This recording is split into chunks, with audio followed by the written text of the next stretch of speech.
سلطان نے اپنے نجی کاموں کے لیے کوئی خادم یا کنیز نہیں رکھی تھی۔ ایک روز ملکہ نے کہا، روٹی پکاتے پکاتے میرے ہاتھ میں سوزش ہو گئی ہے، اگر اس کام کے لیے کوئی لونڈی یا باندھی رکھ لیں تو اس کا کوئی حرج نہ ہوگا۔ سلطان نے جواب دیا، سرکاری خزانے پر رعایت کا حق ہے۔ وہ سلطان تھا نصر الدین محمود شاہ۔ علاؤالدین مسعود کے بعد نصر الدین محمود شاہ کو دہلی سلطنت کا نیا سلطان بنایا گیا۔ نصر الدین محمود شاہ غلام ونش کا 8واں سلطان تھا۔ نصر الدین محمود شاہ کی پیدائش 1229 بتائی جاتی ہے۔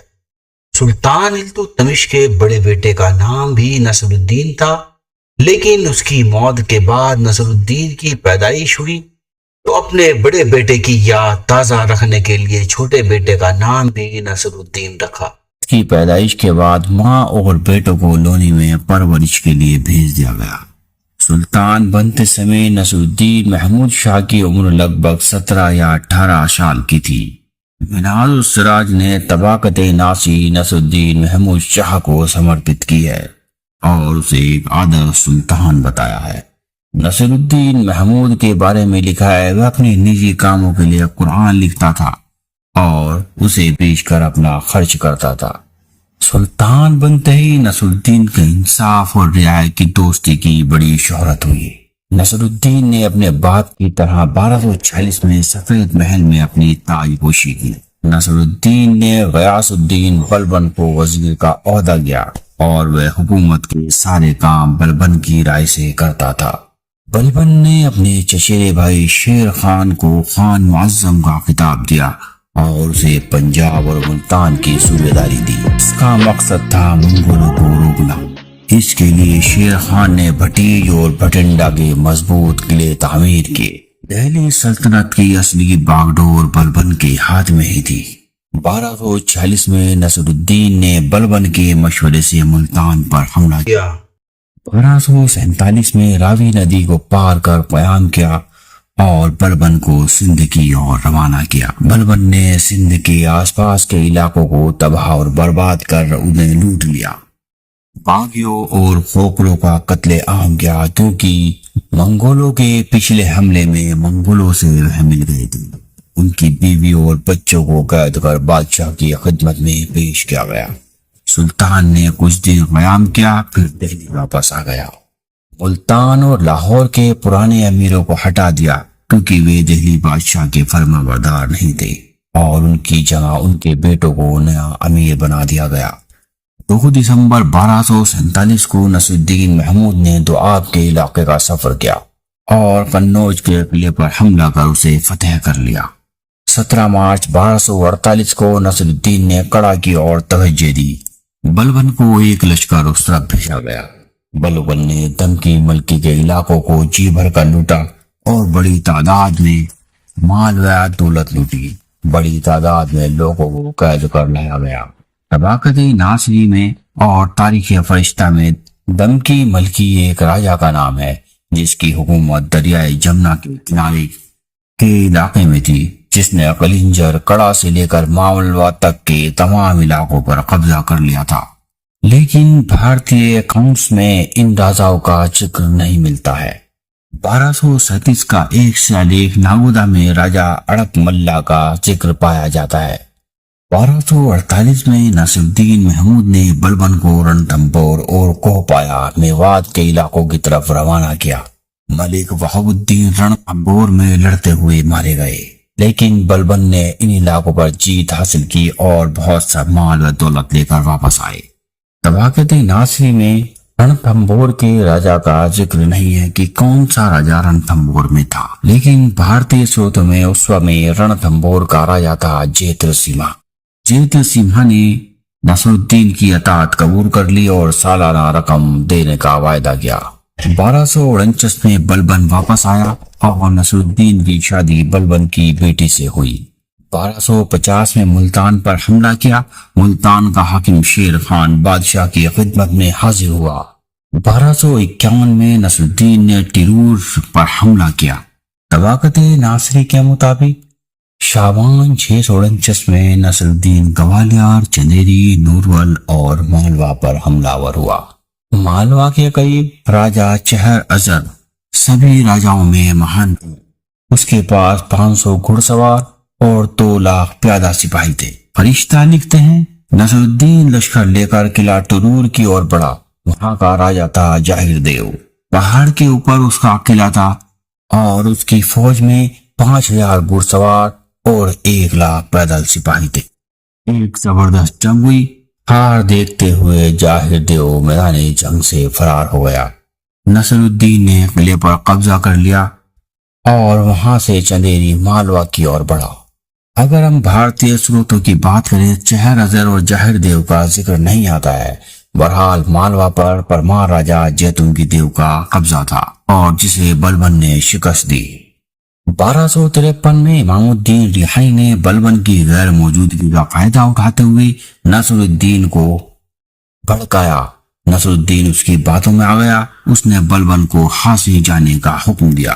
بلبن کے جاتے ہی اس نے بلبن سے تعلق رکھنے والے سبھی امیروں کو پریشان کرنا شروع کر دیا اور بلبن کے امیروں کو وہاں سے ہٹانا شروع کیا، یہاں تک کہ بھٹنڈا، اوچ، ملتان کے علاقے بھی شیر خان سے واپس لے گئے اور ارسلان خان کو دے دیے گئے۔ حالات کو دیکھتے ہوئے بدایوں، کڑا، لاہور، سیوالیک، سرہند، سنام، ناگور وغیرہ علاقوں کے امیروں نے بلبن کو خط لکھ کر حکومت کی باغڈور اپنے ہاتھ میں لینے کے لیے کہا اور سبھی امیروں نے بادشاہ سے مل کر ریحانی کو ہٹوا دیا۔ نصر الدین نے ریحانی کو ہٹا کر بدایوں کا حاکم بنا دیا۔ 1255 میں نصر الدین اپنی ماں ملکہ جہاں جس نے قتلغ خان سے شادی کر لی تھی ناراض ہو گیا۔ نصر الدین نے قتلغ خان کو اول کا جاگیردار بنا کر دہلی سے رخصت کیا۔ کچھ سمے بعد قتلغ خان کو بہرائچ کا حاکم بنا دیا۔ قتلغ خان نے بغاوت کر دی۔ ریحانی اور قزلہ خان نے اس کا ساتھ دیا۔ نصر الدین نے بلبن اور تاج الدین ترک کو بھیجا۔ ریحانی کو شکست دی اور اسے قتل کر دیا گیا۔ قتلغ خان وہاں سے فرار ہو گیا، جیت پور میں پناہ لی۔ جیت پور کا راجہ تھا دیبال۔ طبقت ناصر میں جیت پور کی جگہ سنتور کہا گیا ہے۔ قتلغ خان نے سنتور اور آزاد ان قبیلوں کے پاس پناہ لی۔ بلبن نے ایک بڑی فوج لے کر وہاں پہنچا تو قتلغ خان وہاں سے پیچھے ہٹ گیا۔ بلبن نے جنگ میں ہندو قبیلوں کو ہرایا اور سرمور کی طرف دھکیل دیا اور وہاں پر بڑی تعداد میں قتل و غارت کیا۔ 1258 میں قتلغ خان نے ایک بڑی فوج تیار کی اور سندھ میں قتلہ خان کے پاس گیا۔ بہرام اور سوانہ میں دخل اندازی کی۔ نصیر الدین نے ایک بڑی فوج لے کر بلبن کو بھیجا۔ دہلی کے کچھ امیروں نے قتلغ خان کو دہلی پر حملہ کر قبضہ کرنے کے لیے خط لکھے۔ بلبن کو یہ خبر ہو گئی، اس نے بادشاہ کو اس کی اطلاع دی۔ نصیر الدین نے دہلی میں موجود سبھی امیروں کو اپنے اپنی ریاستوں میں جانے کا حکم دیا۔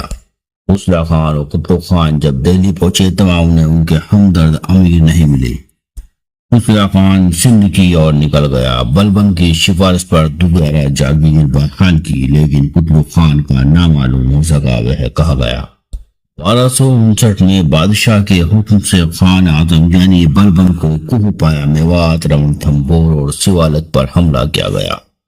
سیوالیک اور رنتھمبور کے راجہ نے ایک بڑا لشکر اکٹھا کر مقابلہ کیا۔ تاریخ فرشتہ کے مطابق بلبن نے 4 مہینے تک لڑائی جاری رکھی، لیکن فتح نہیں ہوئی کیونکہ لڑائی آمنے سامنے کی نہیں ہو رہی تھی۔ دشمن خنڈر وغیرہ میں چھپ کر حملے کر رہے تھے۔ بلبن نے اپنے لشکر میں یہ اعلان کر دیا، جو بھی دشمن کو زندہ گرفتار کر لائے گا اسے 2 ٹکے جو کہ اس زمانے کا سکہ تھا دیا جائے گا، اور جو دشمن کا سر لائے گا اسے 1 ٹنکا دیا جائے گا۔ اس حکم سے لشکر میں نیا جوش آیا اور ہر روز فوجی 30-40 دشمنوں کو پکڑ کر لانے لگے۔ یہ حالات دیکھ کر رنتھمبور اور سیوالیک کے سپاہی باہر آئے اور میدان جنگ میں اکٹھا ہوئے، اور جنگ کے دوران کئی تور سردار مارے گئے، لیکن بلبن کو فتح ہوئی۔ کئی سرداروں کو زندہ پکڑ کر دہلی لایا گیا۔ 1259 میں منگول سردار ہلاکو کا ایک قاصد دہلی آیا بلبن نے اپنی فوجی طاقت دکھانے کے لیے ایک بڑی فوج اکٹھی کی، جس میں 50,000 گھڑسوار، 2 لاکھ پیادہ اور لڑائی کے سامان سے لدے 2,000 ہاتھی اور آتش بازی کے ساتھ شہر سے باہر نکل کر اس نے اس کا سواگت کیا اور ہلاکوں کے قاصد کو اپنے ساتھ لے کر اپنی فوجی طاقت کا نذرانہ کرایا۔ پھر نصر الدین کے سامنے سفید محل میں لایا گیا۔ اس دن محل کو سونے چاندی کے سامان سے سجایا گیا اور چنگیز خان کی وجہ سے فرار 25 شہزادوں کو بھی وہاں اکٹھا کیا گیا۔ طبقات ناصری میں نصر الدین محمود شاہ کو ایک عادل سلطان بتایا گیا ہے۔ وہ ایک واحد سلطان تھا جس نے ایک جوزہ یعنی ایک بیوی کے نکاح میں ہی ساتھ رہا۔ 1266 میں نصر الدین بیمار ہوا اور 18 فروری 1266 کو اس کی موت ہو گئی۔ اس نے 22 سال سے کچھ زیادہ حکومت کی۔